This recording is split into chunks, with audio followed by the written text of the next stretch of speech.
En 1405, casi un siglo antes de que Colón descubriera América, una de las flotas más grandes de todos los tiempos salió de su base portuaria.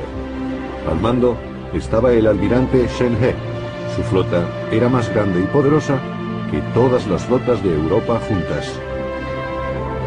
Siguiendo órdenes del emperador de China, el todopoderoso soberano de su tiempo, la armada navegó alrededor de medio mundo. Mucho antes de que los barcos europeos se hicieran a la mar para explorar los océanos, China había comenzado una de las mayores aventuras navales de todos los tiempos. La flota navegó por el Pacífico, el Océano Índico y el Mar de Arabia, y hasta la costa este de África. ¿Cuáles eran las tareas de los marineros? ¿Qué tamaño tenían los barcos? ¿Cómo gobernaban aquellos gigantes del mar? ¿Y cuál era el objetivo de aquella armada? Fueron viajes tensos, con dificultades y peligros, pero también ricos en descubrimientos y llenos de sorpresas. La Armada China. Actualmente, después de casi 6 siglos de aislamiento, China mira otra vez hacia adelante. Además, los chinos analizan su pasado desde una nueva perspectiva. La gigantesca flota que desplegó velas en 1405 es una prueba de que China ya era una gran nación en esos tiempos. Los investigadores estudian los archivos. ¿Qué es lo que sabemos de la flota?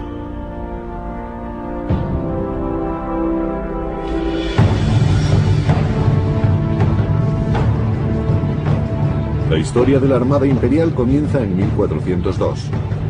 El sucesor del primer emperador Ming había aniquilado a todos sus rivales excepto a uno, el príncipe Zhu Di. Zhu Di pretendía rebelarse y organizó en secreto un ejército.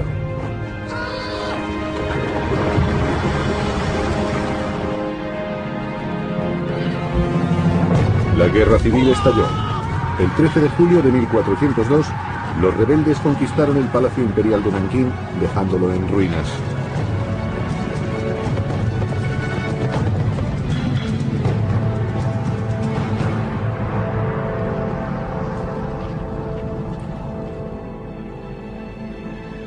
El príncipe Zhu Di salió victorioso. Quería restaurar la antigua gloria del Reino Medio. Como emperador, tomó el nombre de Zhongle, alegría perdurable. Pero Zhongle tenía que legitimar su reinado. Tenía el poder, pero no el mandato divino. Para ello concibió ambiciosos proyectos para reforzar su autoridad como emperador.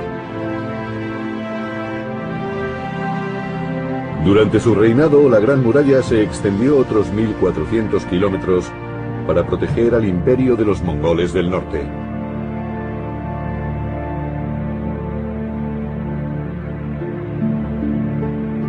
El emperador trasladó la capital a Beijing y construyó un gigantesco complejo palaciego, la Ciudad Prohibida.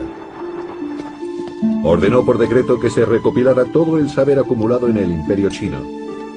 Miles de expertos trabajaron en una enciclopedia de 11.000 volúmenes, uno de los más grandes compendios del saber de todos los tiempos. Pero Zhongle también quería añadir nuevos conocimientos. En 1403 ordenó que se iniciase un proyecto único en la historia de China, la construcción de una gran flota de alta mar. A comienzos del siglo XV, el reto técnico era inmenso. La flota iba a tener cientos de barcos que ampliarían el conocimiento del mundo por parte de China. El emperador encargó el proyecto al eunuco Shen He, conocido como el Gran Eunuco. El comandante Shen He fue el primer eunuco en detentar un alto cargo. Durante la guerra civil, fue un fiel aliado del emperador. Pero ¿cómo iba a construir una armada tan enorme?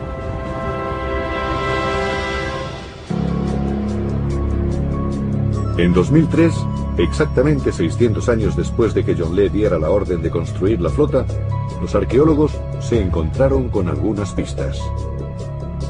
En el límite de la ciudad de Longjiang, cerca de la moderna Nanjing, observaron unas albercas de agua estancada de unos 400 metros de longitud. ¿Para qué eran esos estanques? Para averiguarlo, excavaron en ese lugar. Trabajamos en este proyecto desde agosto de 2003 hasta julio de 2004. Duró más o menos un año. Primero bombeamos el agua y los sedimentos, después limpiamos el lecho de la laguna. Cuando el lecho de la laguna estuvo limpio, encontramos 34 estructuras básicas de madera. Formaban cuadrados, rectángulos u óvalos, unos junto a otros. Todas parecían diferentes. 34 de ellas estaban dispuestas de este a oeste. Cuando las vimos por primera vez no sabíamos qué clase de restos eran. Ahora sabemos que eran plataformas para construir barcos. Los restos de un dique seco. En China había habido diques secos desde el año 1070. En Europa no aparecieron hasta 1495, e incluso entonces la idea tardó siglos en arraigar. Estos astilleros eran inmensos, demasiado grandes para construir barcos normales. Los arqueólogos están seguros de que los astilleros fueron construidos para realizar un gran proyecto como la construcción de una armada. Las herramientas encontradas durante la excavación dan una idea de los métodos utilizados en la época para construir barcos. Las herramientas de cada oficio concreto aparecieron juntas. Había 4 talleres diferentes. El trabajo era muy especializado y estaba bien organizado.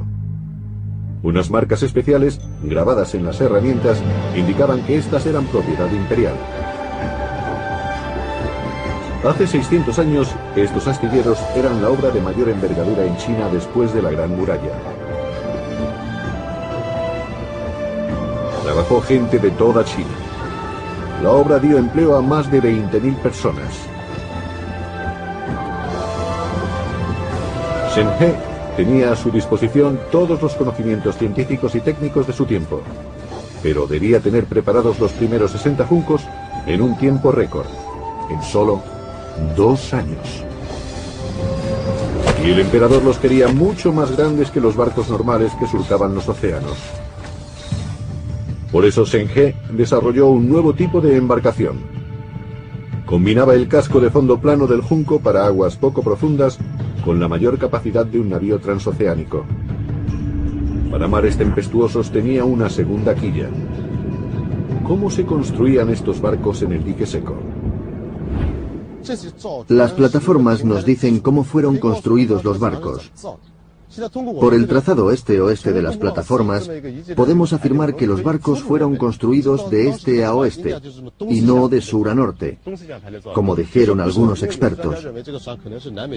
Si los barcos se construyeron de este a oeste, eso significa que este estanque de 400 metros podría haber dado cabida a barcos de ese tamaño. Las fuentes históricas hablan de juncos de más de 120 metros de longitud.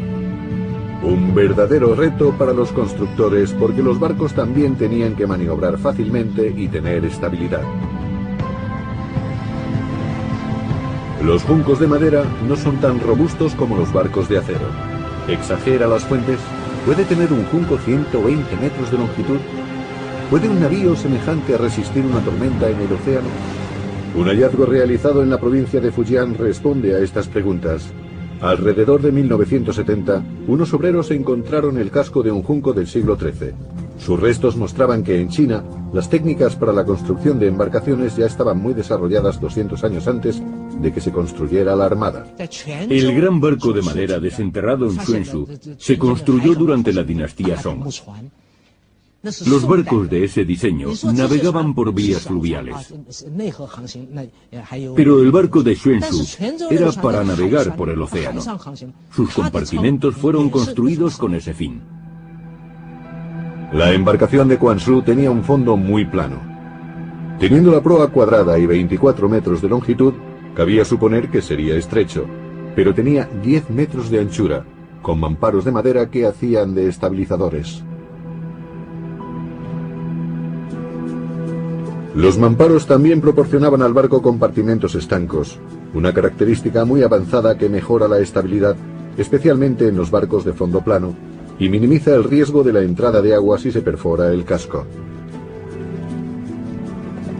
En el siglo XIII los chinos ya utilizaban técnicas de construcción de barcos que podrían ser homologables a estándares modernos. La idea de los compartimentos estancos surgió del bambú, la fibra natural más estable del mundo. El casco del barco reproducía la estructura de un tallo de bambú. El objetivo era que no pudiera hundirse. En Europa la técnica de los mamparos no fue utilizada hasta el siglo XIX. El primer barco europeo con compartimentos estancos fue el buque de vapor Great Eastern en 1858, y pasaron varias décadas antes de que el sistema fuese perfeccionado.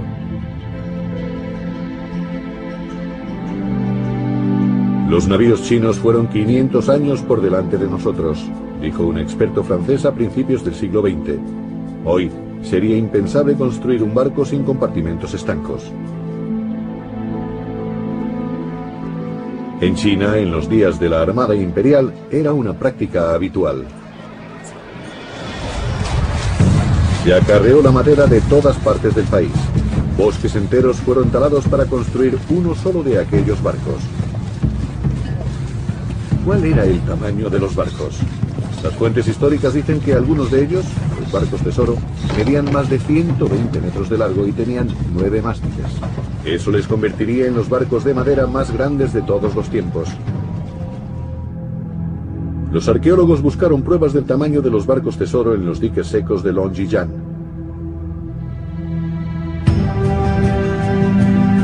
El equipo de expertos encontró 2 anclas, cada una de ellas medía más de 240 centímetros de largo. Estas anclas son una prueba sólida del gigantesco tamaño de los barcos del imperio. Los arqueólogos continuaron buscando pruebas. Finalmente encontraron 2 enormes timones en el fango. ¿Pueden estos descubrimientos responder por fin a la pregunta del tamaño de los barcos? Lo que encontraron fueron unos timones enormes. Se encontraban al este del estanque. Cuando retiramos los sedimentos, los timones quedaron al descubierto. Uno de los timones medía 10 metros de largo, el otro 11. Algunos expertos los analizaron después. Dijeron creer que no eran para barcos normales, sino para grandes transatlánticos. Con ayuda de este timón, los científicos pudieron finalmente comprobar las medidas citadas por las antiguas fuentes. El resultado fue 444 chi, equivalentes a unos 135 metros. El número 444 era de buen augurio, pues los chinos consideran el 4 como un número divino. Simboliza la Tierra. El tamaño del timón es la prueba de lo grandes que eran los barcos. Además, los barcos tesoro tenían 5 cubiertas. Para que unos barcos de tal altura pudieran flotar con cierta estabilidad, tenían que ser especialmente largos y anchos. Para que un buque de este tamaño pudiera navegar, necesitaba 9 mástiles escalonados para aprovechar el viento lo más posible. El tamaño del timón proyecta algunas dudas sobre la precisión de los cronistas que hablaban de 444 chi.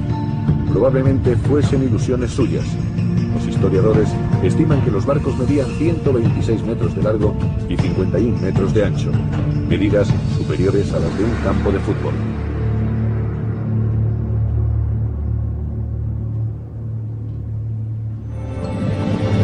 Construir unos barcos tan enormes requería una gran inversión en mano de obra y materiales. Barcos de este tamaño no se construyeron en Europa hasta finales del siglo XIX y no eran de madera, sino de acero. Zheng He no solo construyó los barcos tesoro, también construyó otros barcos de diferentes tamaños y usos. Al cabo de 2 años ya estaban disponibles 60 de ellos, que constituían el núcleo de una previsión de 300 juncos.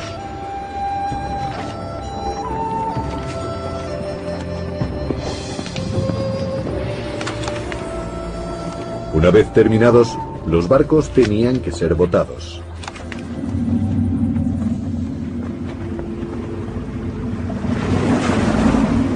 Los diques secos tenían unas compuertas de contención que se abrían hacia el río Yangtze. Cuando los barcos estaban listos, los diques secos se inundaban. Como los juncos tenían el casco plano, incluso los barcos tesoro más grandes podían navegar por el río sin encallar. De allí navegaban hacia el mar abierto.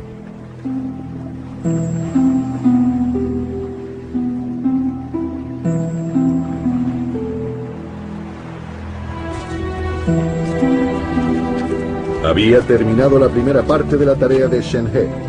Ahora podía empezar su verdadera misión, en la que el confidente del emperador había sido nombrado como comandante de la flota. Todo un equipo de expertos subió con él a bordo.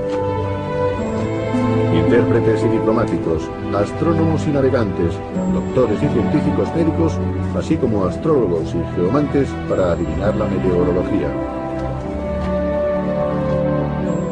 Shen He no era solo un almirante, era también el representante político y económico de la dinastía Ming. La flota se reunió en el puerto de Taiping. Eran más de 60 buques dispuestos a explorar los océanos del mundo. En total, Shen He realizó 7 viajes. Cada expedición duró 2 años. Los viajes se hacían en nombre del Estado y demostraban la confianza que China tenía en su cultura. El contraste con las expediciones europeas, el emperador no pretendía colonizar ni conquistar. Creía que la superioridad de la civilización china les abriría todas las puertas. Al tercer año del reinado de Zhongle, la armada zarpó hacia una de las aventuras marítimas más grandes de la historia de China. Levaron anclas en el otoño de 1405. Cada ancla pesaba 1/4 de tonelada. Las cuerdas de las anclas estaban hechas de fibra de bambú retorcida que endurecían metiéndolas en agua hirviendo. Shen He era de origen musulmán, una razón más para ponerle al mando, pues la expedición planeaba estrechar lazos con países de esta religión. 28.000 marineros tripulaban los juncos. Eran necesarios varios hombres para izar las pesadas velas que pivotaban alrededor del mástil para poder utilizar el viento de cualquier dirección. Los barcos europeos con aparejo en cruz iban más rápidos solo cuando el viento soplaba directamente de popa. Los gigantes del mar eran difíciles de manejar. Desplazaban 3.000 toneladas, 25 veces más que los barcos de Vasco de Gama, o 30 veces más que los barcos con los que Colón descubrió América.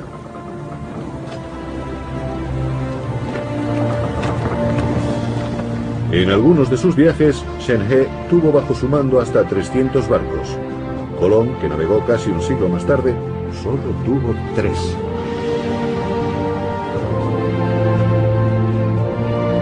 La armada era el orgullo del Reino Medio. En términos de tamaño y magnificencia, aún sigue siendo incomparable. En los albores del siglo XV, eclipsó a los barcos europeos de entonces e incluso los que se construyeron siglos más tarde. Pero, ¿cómo gobernaban estas grandes embarcaciones? Antes de que la flota se hiciese a la mar, se recopiló todo el saber geográfico de China.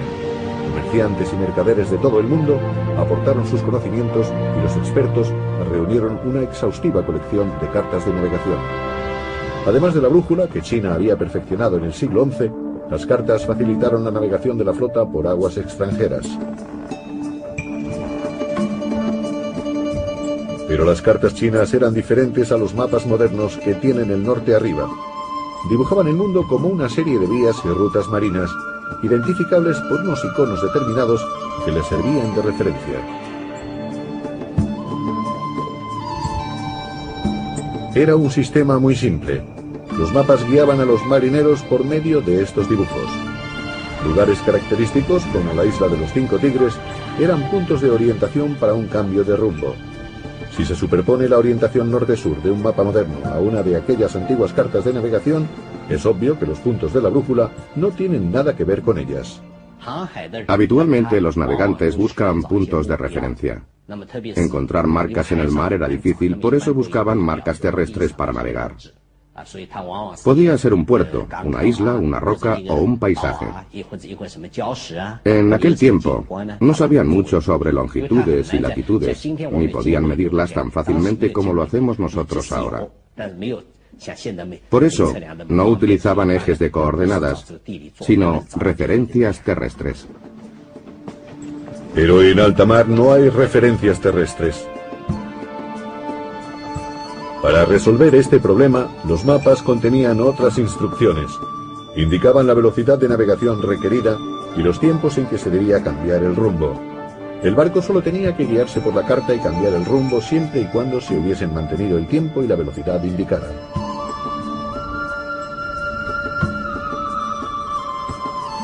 Cada hora se comprobaba la velocidad del barco utilizando un sistema conocido en Europa como echar la corredera.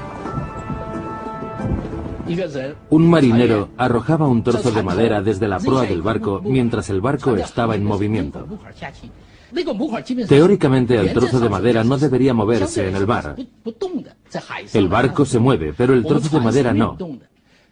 Entonces, el marinero caminaba hasta la popa. Si al llegar a popa, el marinero no veía el trozo de madera, era Heng no pasado. Si el trozo de madera había pasado la popa, era Heng pasado. La velocidad media de la flota era de 4,8 nudos, un poco menos de 9 kilómetros por hora.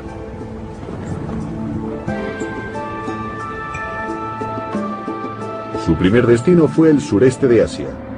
Los chinos querían asegurar el estrecho de Malaca. Era la puerta de entrada al Océano Índico, la puerta hacia el oeste.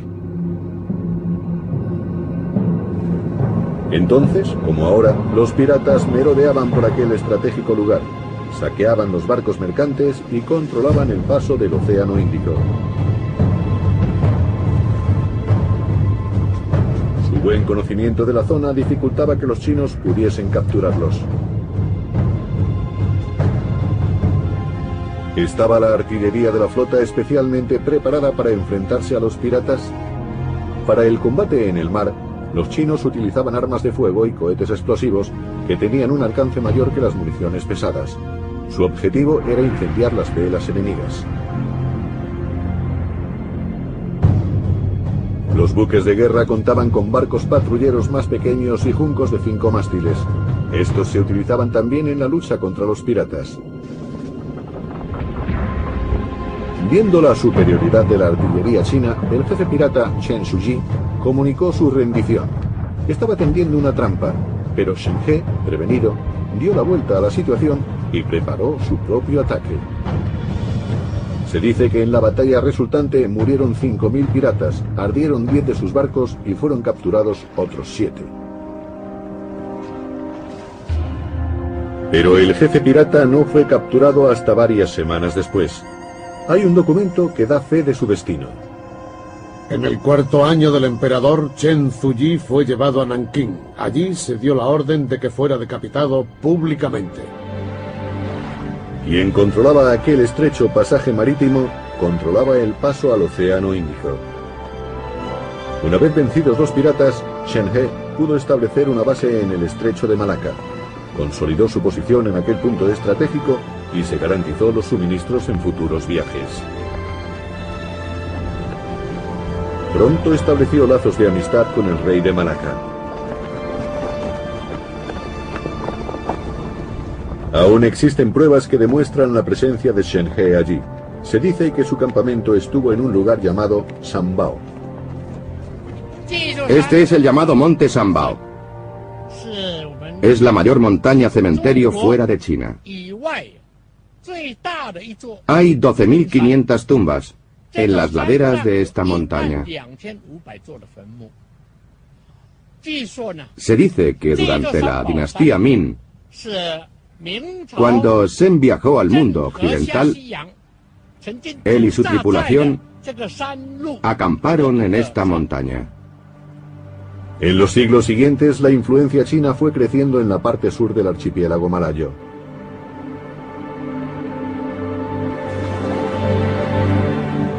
Desde Malaca, la flota navegó hacia el oeste, adentrándose en aguas desconocidas. Por primera vez en su viaje, los marineros no vieron tierra durante semanas. ¿Cómo se aprovisionaban los barcos en alta mar? Tenían alimentos frescos cuando zarpaban, pero sin medios para conservarlos, no era posible mantener por mucho tiempo una dieta equilibrada. Las verduras solo duraban un tiempo limitado y tampoco había sitio para un gran cargamento de agua. Los chinos encontraron una solución: barcos de suministro. La armada tenía sus propios tanques de agua. Contenían agua suficiente para el consumo de un mes. Cargueros especiales de ganado proporcionaban carne fresca. La flota se autoabastecía.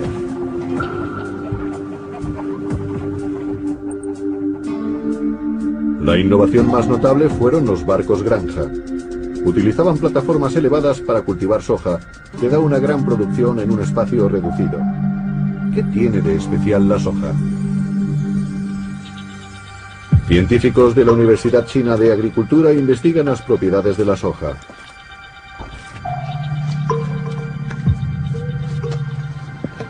En la Edad Media, una de las principales causas de muerte entre los marineros era la falta de vitamina C que ocasionaba el escorbuto. Los científicos estaban haciendo pruebas para ver si la soja contiene suficiente vitamina C para prevenir el escorbuto. Se están concentrando en plantas de semilleros porque en la flota de Shenhe solo se cosechaban brotes de semillas de soja. El resultado ha sorprendido incluso a los científicos. Por lo general, los granos de cereales como el trigo y la soja no contienen vitamina C. Pero cuando germinan, la vitamina C aumenta de forma espectacular. El nivel de vitamina C en los brotes de soja alcanza entre 10 y 30 miligramos por cada 100 gramos. La col tiene un contenido similar en vitamina C, unos 20 miligramos. Cuando Vasco de Gama hizo su primer viaje en 1497, 100 de sus 160 hombres murieron por falta de vitamina C. En Europa esta enfermedad no se venció hasta finales del siglo XVIII, después de que James Cook llevara cítricos y chucrut en sus expediciones al Pacífico. Los chinos, por su parte, solucionaron el problema del escorbuto a principios del siglo XV. Pero las enfermedades víricas eran inevitables. En el mar, las deficientes condiciones sanitarias eran ley de vida. Las dependencias estaban abarrotadas y las epidemias eran una constante amenaza. La flota tenía más de 180 médicos, pero eran incapaces de prevenir todas las infecciones.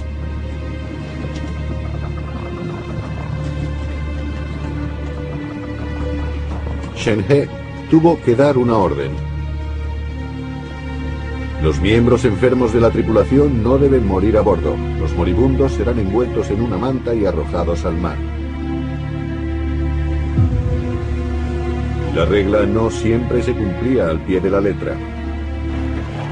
Si la enfermedad infecciosa no parecía mortal y la flota se encontraba cerca de la costa, los marineros enfermos eran llevados a tierra, se les daban alimentos y se les abandonaba a su suerte.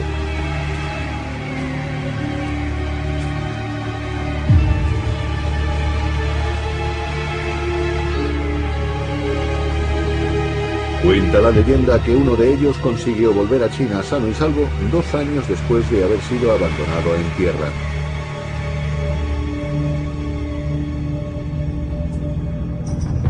Cada una de las 7 expediciones de Shenhe duró 2 años y en todas ellas navegó por la zona del Océano Índico. En el mar de Arabia, la flota hizo escala en los puertos de Hormuz, Adén y Mombasa. Aquellas expediciones marcaron la entrada de China en el escenario mundial como potencia marítima. ¿Cuál era exactamente la misión de la flota? Una de sus tareas más importantes era establecer contactos y crear vínculos políticos. Para ello, los barcos tesoro eran la avanzadilla diplomática del Trono del Dragón. La lujosa suite del almirante servía para celebrar recepciones en honor de gobernantes extranjeros y de sus enviados. En esas ocasiones se combinaba las relaciones diplomáticas con el intercambio comercial.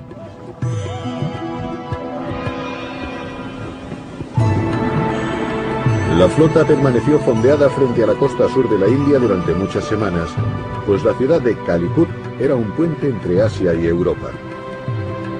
Era el centro comercial más importante de la región y lugar de encuentro para los mercaderes de todo el mundo. Era en Calicut donde los chinos vendían las mercancías que habían llevado consigo, lujosos productos para el mercado mundial.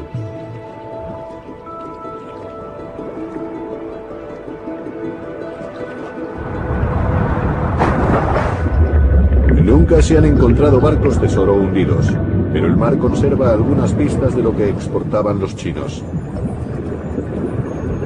Frente a las costas de Vietnam, arqueólogos submarinos encontraron los restos de un mercante chino. La mercancía que transportaba era porcelana. Se pretendía que la flota potenciara el comercio de productos como la porcelana. Los productos frágiles eran difíciles de transportar por tierra. Además, la vía más importante, la ruta de la seda, estaba bloqueada por los mongoles. La ruta marítima era la única alternativa.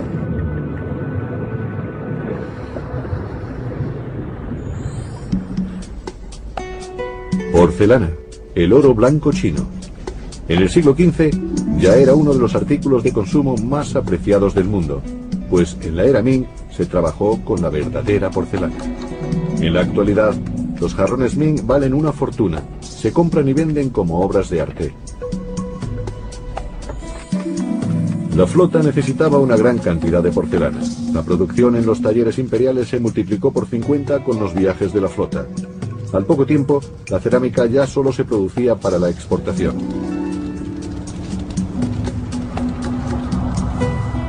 Para Shen He, la porcelana era la llave del mercado global.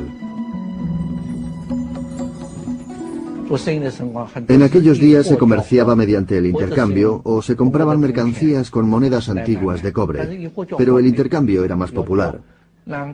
Los mercaderes se acercaban a inspeccionar las mercancías. Según cuentan algunas leyendas, el comprador metía su mano en la manga del vendedor y regateaba con sus dedos dentro de la manga. Llegaban a un acuerdo, se daban la mano y el trato estaba hecho. Los chinos no estaban interesados en los humildes productos europeos como la lana o el vino. Preferían cambiar su oro blanco por especias. En el siglo XV, la pimienta era la más buscada de todas ellas. La costa de las especias de la India atrajo a generaciones de mercaderes chinos. La influencia china aún está presente en los métodos de algunos pescadores de la India. Utilizan redes como cucharones gigantes con un sistema de pesas y contrapesas que las hacen más eficaces. Estas redes fueron inventadas por los chinos. En la actualidad este sistema es muy común en las costas del sur de la India, al igual que en las costas de China, una transferencia de conocimientos que data del siglo XV.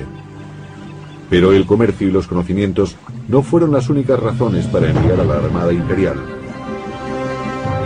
Una parte fundamental de la misión de la flota era recaudar tributos de los gobernantes extranjeros. El pago suponía reconocer la hegemonía del emperador de China, pues todos los países debían reconocer el predominio de la dinastía Ming. No todos lo aceptaban de buen grado. El rey de Ceilán se resistió a pagar el tributo a los chinos.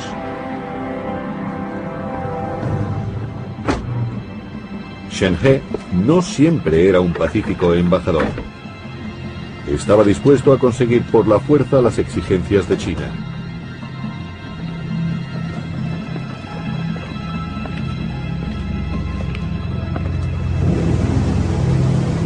En Ceilán hizo un alarde de fuerza.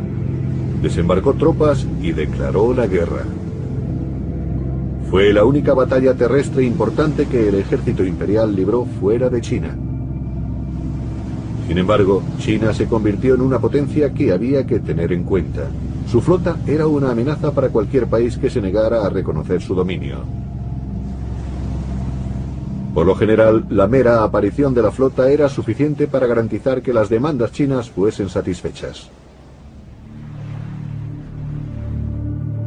En Ceilán, el osado rey fue sustituido por un rival cooperante que pagaba los tributos.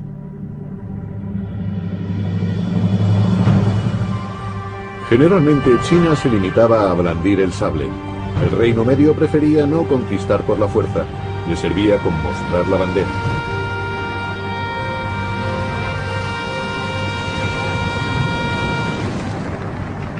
¿Cómo mantenía juntos Shen He todos los escuadrones de su flota?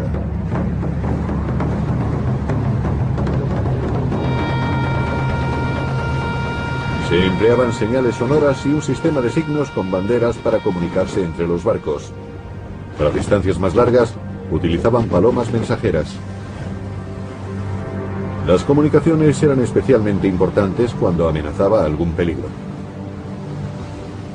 Estas olas son normales, no son olas altas. Cuando vienen olas altas, puedes darte cuenta cuando se aproximan lentamente. Son olas altas largas que se extienden a lo largo de la costa. Si son como estas, significa que el mar está en calma. Las olas altas y grandes suben y bajan. Por eso, los pescadores con experiencia notan el cambio y saben cuándo un tifón se acerca. En alta mar, la flota se organizaba en pequeñas flotillas. Cuando amenazaba algún peligro, la formación podía moverse si lo creían necesario. En esa parte del Océano Índico las tormentas son repentinas. No se ve de dónde vienen. ¿Podían soportar los juncos estas tormentas?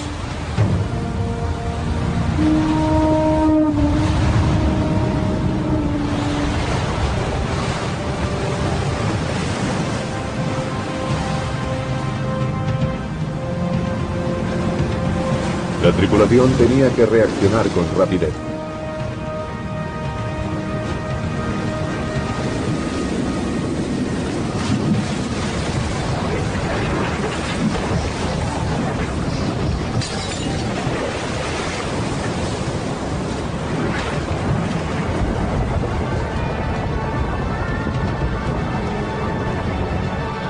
Para reducir la exposición al viento y evitar que se rompiesen los mástiles, había que acortar velas. Pero cuando el tifón era realmente fuerte, esto no bastaba para evitar que el barco zozobase.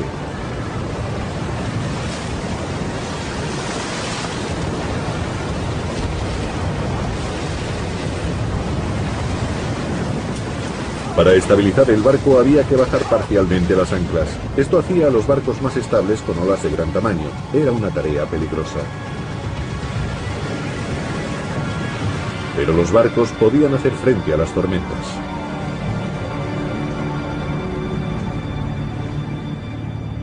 La flota llegó al puerto de Ormuz, en el Golfo Pérsico. Y no solo a Ormuz, visitó 3 veces Adén, en Yemen. Allí los chinos estaban menos interesados en recaudar tributos, preferían ampliar sus conocimientos sobre los viajes por el Océano Índico. También allí comerciaron. Un documento árabe da fe de la visita de la flota. Según este informe, Shenhe y 3 acompañantes fueron recibidos por el rey del Yemen. ¿Por qué estaban los chinos interesados en Arabia? En Dhofar, Omán en la actualidad, había incienso. Se sangraba de los árboles boswellia, haciendo cortes en la corteza y dejando que la resina que rezumaba se endureciese. El incienso al quemarse produce un aroma dulce. En la China del siglo XV había un gran mercado para el incienso, que se utilizaba en ceremonias religiosas y en medicina. El incienso es todavía hoy un componente básico en la medicina china tradicional por sus propiedades antiinflamatorias. Los textos médicos fueron revisados y los tratamientos árabes fueron incorporados a la medicina china.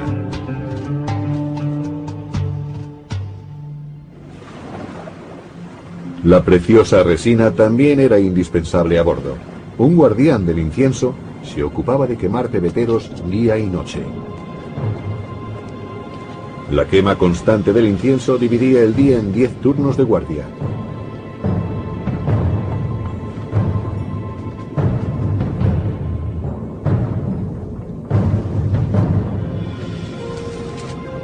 De noche la flota navegaba guiándose por las estrellas. Se guiaban por ciertas constelaciones y los navegantes medían a qué altura estaban sobre el horizonte.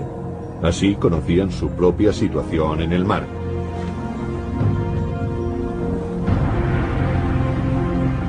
Los navegantes comparaban los resultados con las cartas del cielo nocturno. Cartas estelares como estas mostraban la ruta de Ceilán a Sumatra.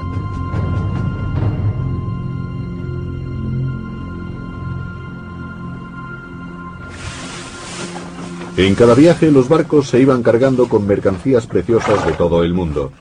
La flota tenía incluso barcos para transportar caballos.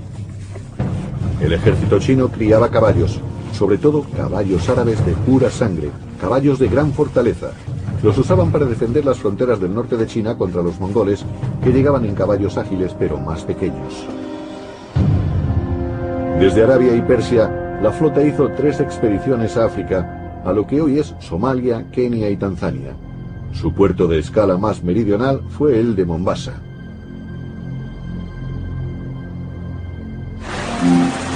Para los chinos era un mundo nuevo y desconocido. No obstante, allí encontraban valiosas mercancías que hacían rentable el largo viaje. Marfil para los palanquines de los ricos, cuernos de rinoceronte como afrodisíaco y animales exóticos que servían de entretenimiento, en especial la jirafa. En el folclore chino se hablaba de una criatura mítica llamada Qilin. En China era considerada como un talismán. Creyeron haberla encontrado en la jirafa.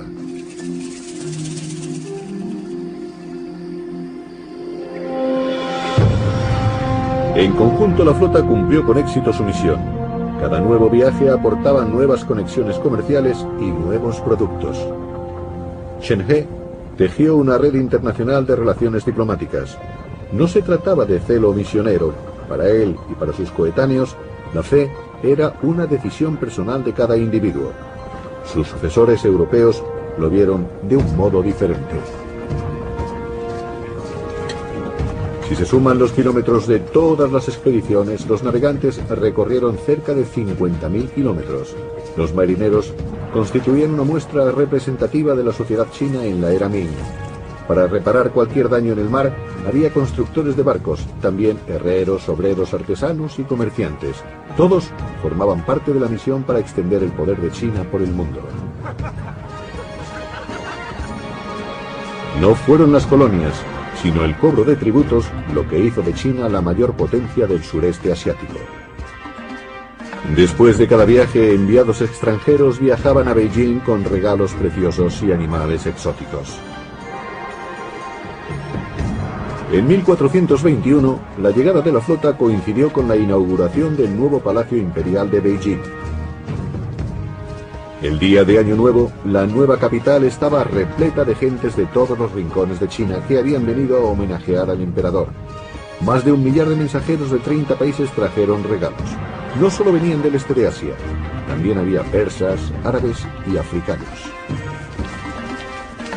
Las expediciones habían abierto a China al exterior y ellos habían conseguido ampliar sus conocimientos.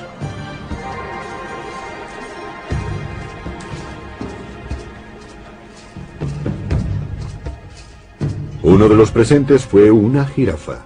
Los chinos la vieron como un buen presagio, pues el fabuloso animal solo aparecía, según sus creencias, cuando el mundo estaba en armonía y el soberano gobernaba con prudencia.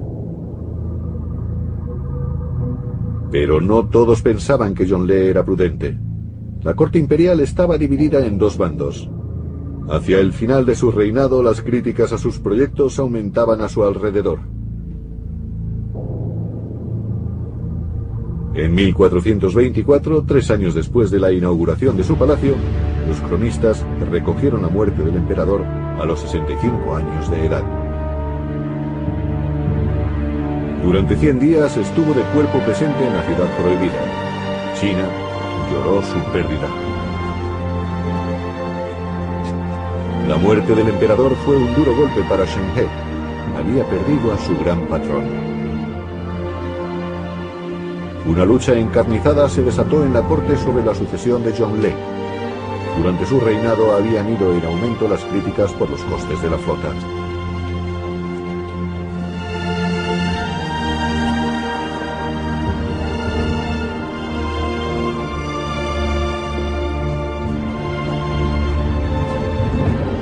El cambio en el poder afectaría a algo más que al futuro de Shen He.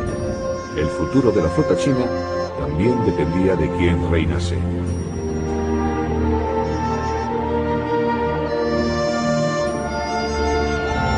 Hubo un nuevo emperador en la ciudad prohibida. Los conservadores resultaron vencedores. Zhu Gaozu subió al trono del dragón. Debido a las críticas de sus cortesanos, rompió con las políticas de su predecesor. El mismo día de su coronación anunció el fin de las expediciones. Los cronistas de la dinastía Ming anotaron: el nuevo emperador ha relevado a Shen He de sus funciones como comandante supremo de la armada. Shen He fue nombrado comandante militar de Nankín, un puesto de relevancia que confirmaba el importante papel que desempeñaba en la corte imperial. Su nombramiento sentó un precedente.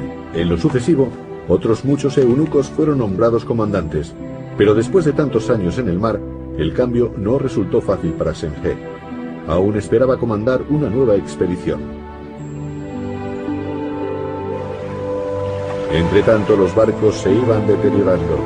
Según un decreto imperial, no se podía reparar los barcos averiados ni construir otros nuevos. Los cortesanos conservadores se habían impuesto.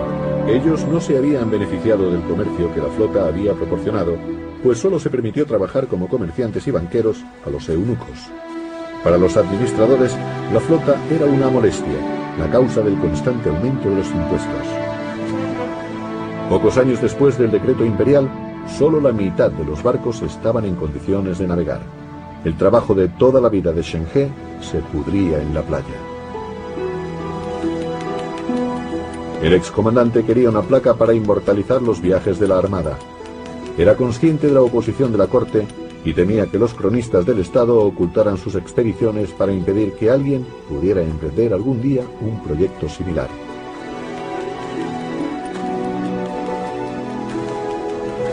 Oficialmente la placa era para dar las gracias a Tianfei, la diosa del mar que había protegido a Shen He y a sus marineros.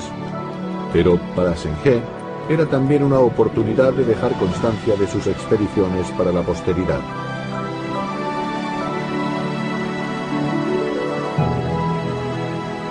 Viajamos a Java, Malasia, Vietnam, Ceilán y a la punta meridional de la India.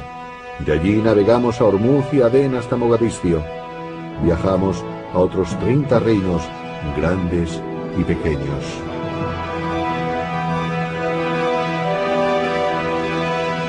El reinado del nuevo emperador no duró mucho. Le sucedió un nieto de Zhongle, Zhu Shangji. Este quiso continuar las grandes realizaciones de su abuelo, pero tuvo que esperar. Seguía siendo enconada la lucha entre los bandos a favor y en contra de la flota. Pasaron varios años antes de que pudiera derogar la prohibición de su predecesor. Preocupado por la pérdida de influencia de China, quería extender la fama de la dinastía Ming. Zhu Shangji quería restaurar las relaciones con los países del sureste asiático y dio la orden de preparar la 7ª expedición. Con 300 navíos y un total de 30.000 hombres, era la mayor expedición organizada hasta entonces. Una vez más, los barcos tesoro iban a traer los productos más valiosos del mundo e iban a demostrar la grandeza de China. El decreto imperial de 1430 no dejaba lugar a dudas acerca de sus objetivos.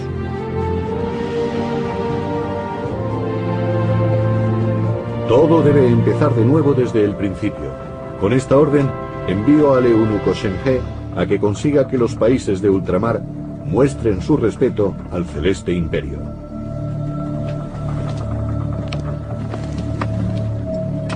Shen He debía recuperar las antiguas relaciones diplomáticas y comerciales. Solo él tenía los años y la experiencia necesarios para conseguirlo. Pero tenía ya 62 años. Según las crónicas de la dinastía Ming, Shen He murió frente a las costas de la India en 1433. Con él murió la era grandiosa de la navegación china. Las relaciones con los países lejanos quedaron rotas. En el imperio chino empezó a imponerse su propio aislamiento. Es una ironía de la historia que China se retirase de los mares en el preciso momento en que los europeos empezaban a explorarlos. El Reino Medio despreció el liderazgo que había conquistado. Solo podemos especular con las consecuencias. Quién sabe si los europeos habrían llegado a conquistar el mundo política, militar o culturalmente si China hubiese extendido su presencia en el mar. Tal vez fuera mejor que Shen He no viviese para ver el fin de su flota. Unos pocos años después de su muerte, no quedaba nada de la armada china. Los viajes oceánicos fueron prohibidos. Si los emperadores de China no hubiesen dejado que su flota se pudriera y hubiesen seguido preparando a las generaciones siguientes en la tradición del gran eunuco Shen He, la historia podría haber tomado un rumbo diferente. Si los portugueses se hubiesen encontrado con la poderosa armada del Imperio chino, ¿habrían podido establecerse y colonizar esas costas? Lo que queda es la memoria de los hechos de Shen He y sus navegantes. Fue una época en la que China fue un imperio que demostró su supremacía en el mundo. Pero a diferencia de los europeos, el Imperio chino nunca tuvo la idea de que había un nuevo mundo que ellos podían colonizar. China solo gobernó esas tierras extranjeras mientras sus magníficos juncos surcaron los mares.